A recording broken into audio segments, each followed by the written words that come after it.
पुराण में ही वर्णन आता है, तस्य जातः पुरो शूद्र यद वृत्त्या तुष्यते हरि। तृतीय स्कंद के 6वें अध्याय के 33वां श्लोक है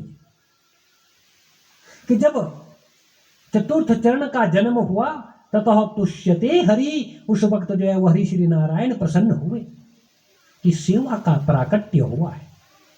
सेवक से कौन प्रसन्न नहीं होगा। सेवक के प्राकट्य से भगवान श्री हरि प्रसन्न हुए और क्या कहा कि आप सेवा करेंगे। सेवा करने से सबसे उत्तम परिणीति होती है। अब जब सेवा प्रकट हुई तो भगवान ने कहा कि वे देख लीजिए, जिस यज्ञ को ब्राह्मण करेगा उस यज्ञ की जो सर्व मूलभूत सुविधा है उसको शूद्र करेगा, सबको सबका भागीदारी बनाए। आज तो चाहे जो कुछ भी जो कह ले वो कह ले, परंतु व्यवस्था क्या थी। यज्ञ में जो समिधा जो हवन करते हैं ना, समिधा जो एकत्रित होती है वो शूद्र करते थे। और यज्ञ भूमि की जो लेपन है मिट्टी का, उसमें जो गोबर पंचगव्यों का जो लेपन होना है वो भी शूद्र करता है। उसके बाद उस क्षत्रिय उसकी सामग्री जुटाते और ब्राह्मण वहां यज्ञ करते। ये व्यवस्था थी। व्यवस्था सभी के लिए है, एक ही काम के लिए।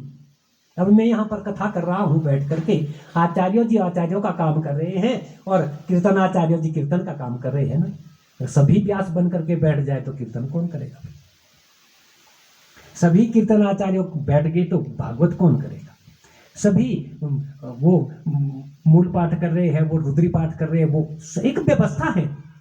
तो यही व्यवस्था बनाई गई थी कि भाई जिस मंदिर में ब्राह्मण अंदर जा करके पूजा अर्चना करेंगे, उस मंदिर के गुंबद को देख करके उतना फल उस चतुर्थ जो श्रेणी के व्यक्ति हैं, चतुर्थ जो मेरा चरण है, उसको देख करके ही फल मिलेगा।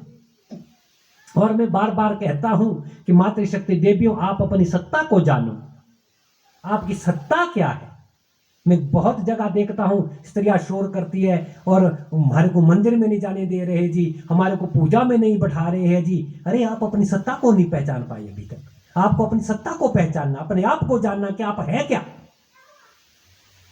ऐसे मंदिर भी है महाराज जहां पर मातृ शक्तियों की शक्ति से वो शिथिल हो जाती है वो मूर्तियां। आप में जो यश है, आप में जो शक्ति है, उस शक्ति को वो मूर्ति जज़ब नहीं कर पाती। इसीलिए आप वहां पर आपका जाना निषेध है।